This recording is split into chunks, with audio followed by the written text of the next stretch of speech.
For centuries, people in the cold forests of northern Europe built ships, halls, bridges and homes using wood that, well, modern builders would probably dismiss as too soft, too fragile, or just too temporary. Pine, spruce, fir and alder should not have survived wind, water, insects and rot for hundreds of years. Yet archaeological sites, medieval structures and preserved ship timbers tell a very different story. These woods were transformed through a method so effective that later observers described them as having turned to stone. This was not poetic exaggeration. It was actually the result of a deliberate multi-stage process perfected in the north long before modern chemistry existed, and, it explains why so much northern timber endured when logic says it should have failed. The northern method began not with tools, but with patience and climate. The first step of this forgotten method relied on winter itself.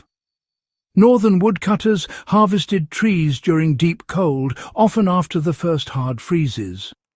At this stage, sap had retreated into the roots, leaving the trunk dry, sugar-poor, and, hostile to fungi. Freezing temperatures forced remaining moisture out of the cell walls, tightening the wood's internal structure. This freeze-drying effect hardened the fibres naturally, making softwood denser before it was ever shaped. You can actually apply this principle today by harvesting or purchasing logs that were cut in winter or during the dry seasons. Even store-bought lumber, believe it or not, benefits from being stored outdoors in cold, dry conditions before you use it. This allows moisture to leave gradually, rather than being trapped inside. Water immersion, it wasn't decay at all, but rather a controlled transformation.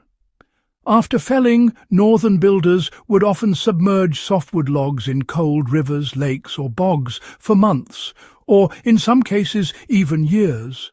Now, this might sound a bit destructive to modern ears, yet it was honestly one of the most powerful preservation techniques ever developed. Immersion, you see, leached out the sugars, starches and proteins that decay organisms feed on. At the same time, minerals from the water would slowly penetrate the wood, especially in those iron-rich bogs, binding with tannins and altering the wood's chemistry in a remarkable way. So this is how bogwood forms, and it's the reason why bog oak and bog pine are famously dense, dark and almost stone-like.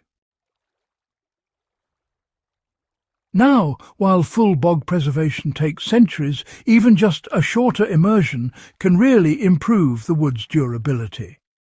A modern adaptation, you see, is soaking posts or beams in water for several weeks before drying them slowly, especially for anything that's going to be in contact with the ground. Slow drying, actually locked strength into the wood instead of tearing it apart.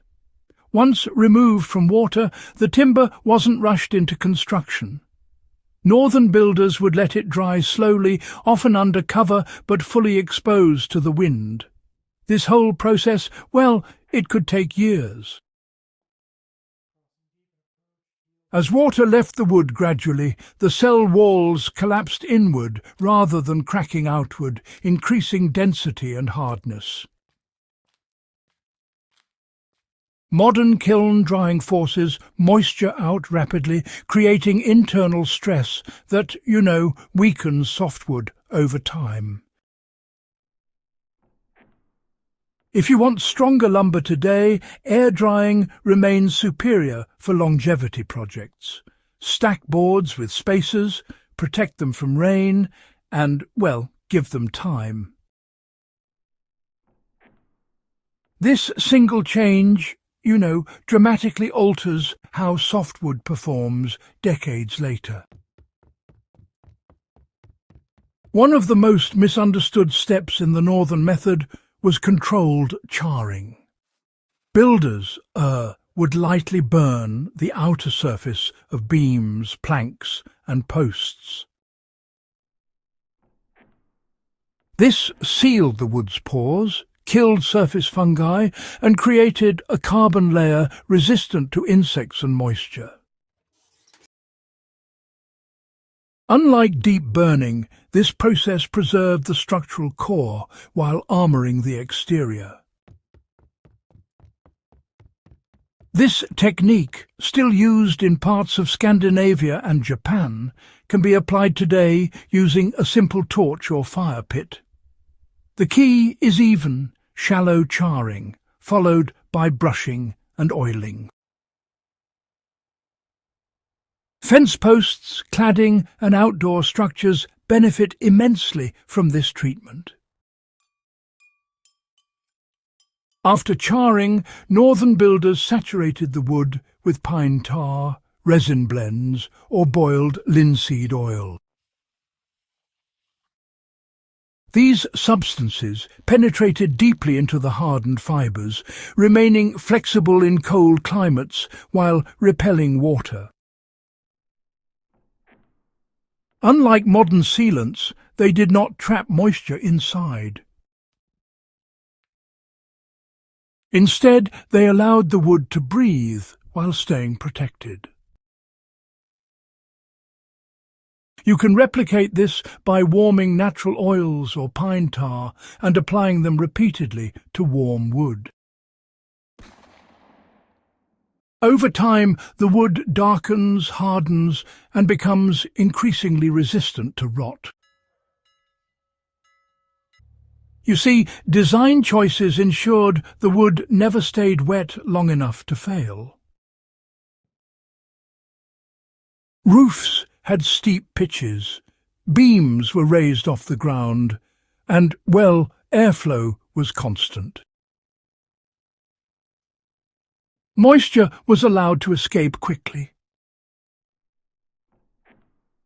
Softwood treated this way could survive indefinitely, as long as it was allowed to dry between wettings.